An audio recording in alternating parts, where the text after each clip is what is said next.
This is the before picture of a TV cabinet we got to redo.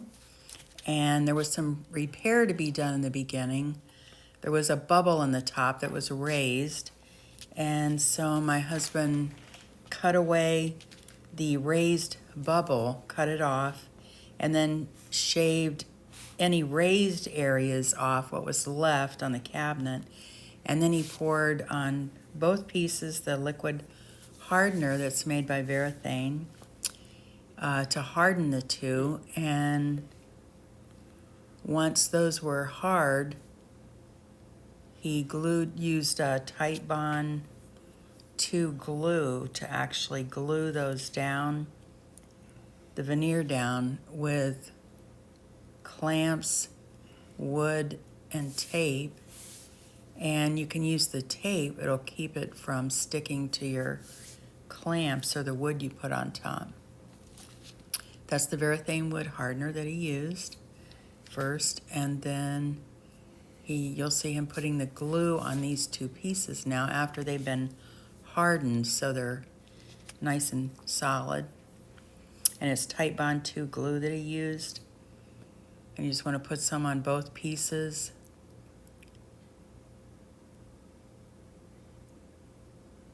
And spread it around so it's kind of on all the surfaces pretty good.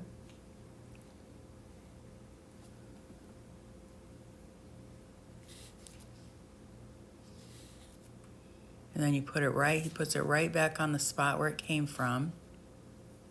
Then you wipe off the excess glue, put tape down to keep from sticking to the clamps.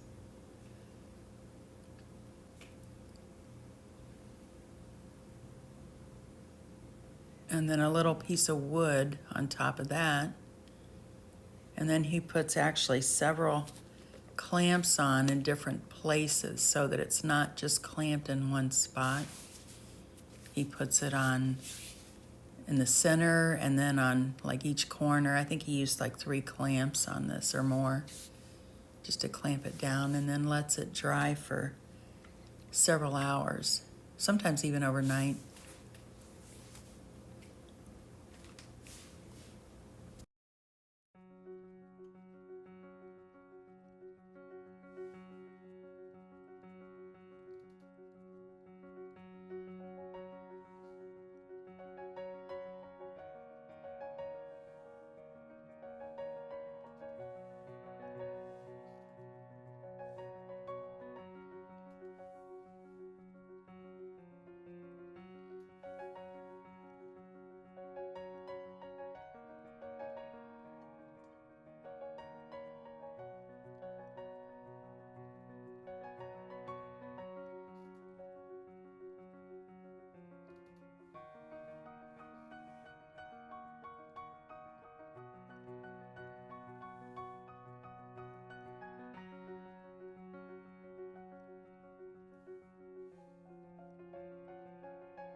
Once this is dried, he'll pull the tape off, the piece where he glued, and you can see it's just perfectly flat now, which is great. And then he sanded it and then used Bondo to fill in any gaps.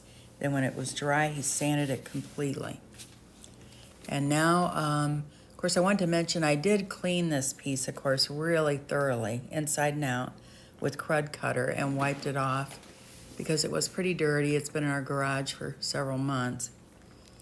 And once that was all dry, and I scuff sanded also, I just started painting the base layer, and I'm painting it with white chalk paint first, just to get a base of white on it. And then as that white is drying, once it's dry, I start with my layer painting of the different colors. And what that does is it just gives a nice surface for all the layers to kind of stick to and build. And the great thing about when you're layering or blending is that you have lots of time to, after your first base coat, I usually give it one base coat of white or whatever the predominant color is first, and then as I start layering the different colors, you can kind of paint it how you think you want it to look.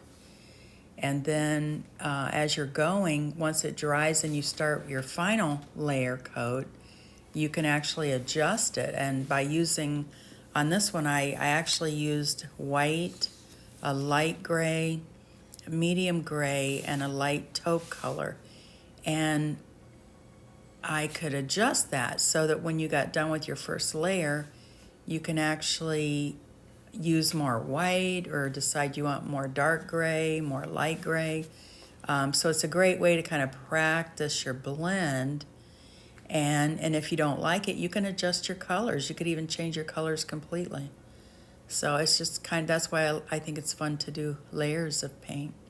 And this look tends to look very coastal or beachy because it's just kind of a driftwood type color with the grays, and just it's a really, really pretty color combination. And I've painted quite a few pieces like this, and they always usually sell really quick because it fits in with everybody. I also, you'll notice, painted the inside of this piece by looking through the glass there.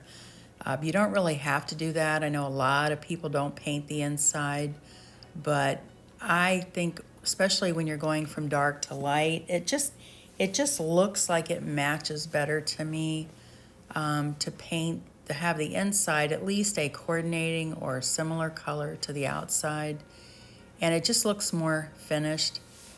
And it actually is easier to see things inside when you open it up when it's lighter than when it's dark. It's almost like you have a light on inside. So I like that when you're looking for things. And I also did not tape the glass. I started to, but I really don't. Taping things is my least favorite thing to do. And it comes off so easy if you just, when you're totally done with painting and sealing it, and it's all dry, if you mist it with a glass cleaner and wipe it, that will soften the paint up on the glass enough that with a razor blade, it'll just come right off. And it's just so easy. And usually, even when I've taped pieces and spent a lot of time trying to tape it really perfect, you always seem to still have to use the razor blade to get paint off that gets in there somewhere that you don't want it. So it's just easier to go ahead and scrape it when I'm done. And it's already looks so different here when you look at it, and you can see where it was dark and light. Now it just looks so much brighter.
Okay, this is where I started with my layers, really, just experimenting with the different colors, how they look on here.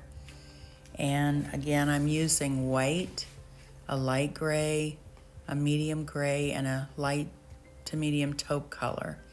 And these are just colors that I think I just mixed up from different paints, random paints I had where I only had a little bit of one color or another color, and they were all similar. So I mixed them together, but you can see how it looks. It gives it a little bit of movement.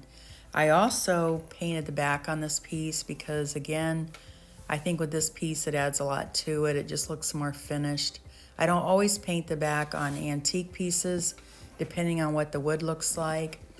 But on these type pieces, I usually do paint the back because it just looks better.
Okay, here you can see I'm starting my second final layer of the blending.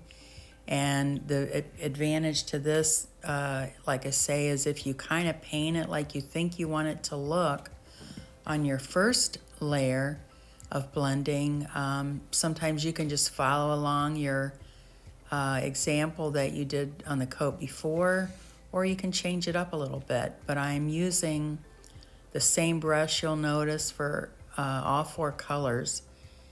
I just usually do this even when I'm blending because, especially when they're similar like colors, it just seems easier for me. And you can always use a scrap piece of board or paper to wipe off your brush in between if you want.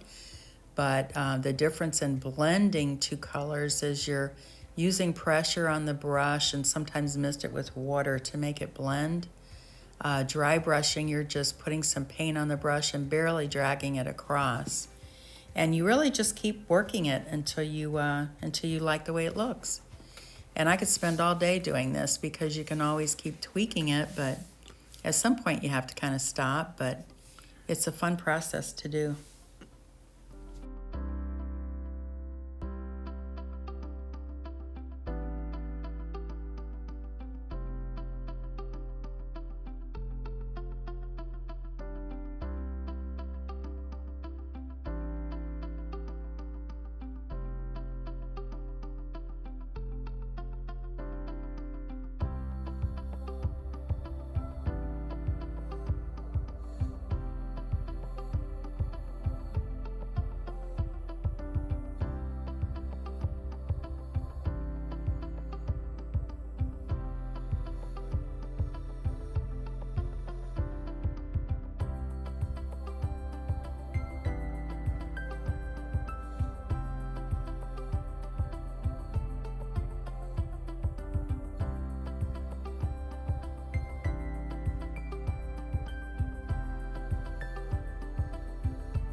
I'm using General Finishes in the flat, which is a water-based polyurethane, to seal this piece with, and I'm planning on doing 2 coats because I know for this type of piece it's going to get more use. So on all of the outside and shelves and the bottom of the piece and the top, I'm doing 2 coats of that, so it'll have a really nice hard finish. And it goes on kind of milky looking, but it dries clear. And this chalk paint only takes about usually, depending on the weather, I only have to wait a couple hours before I can seal it. Sometimes when it's cold out or raining out, I wait longer, or sometimes I wait overnight. But this piece, I believe I did wait overnight before I sealed it.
I'm putting on this vinyl window film on the 2 front glass doors. You can get this at Home Depot or probably other places too, but it's really easy to use.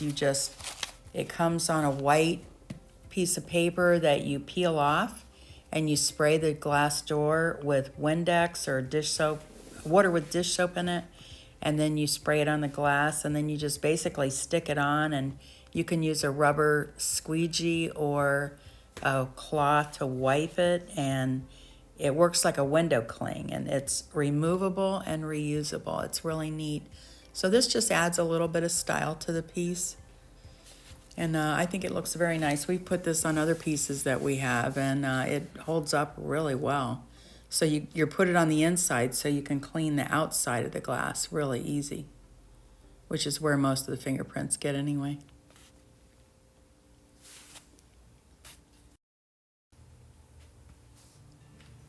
The finished piece turned out really nice. Thank you for watching the video. I hope you liked it. If you did, click on like and subscribe if you haven't already. And thanks for watching, and leave comments too.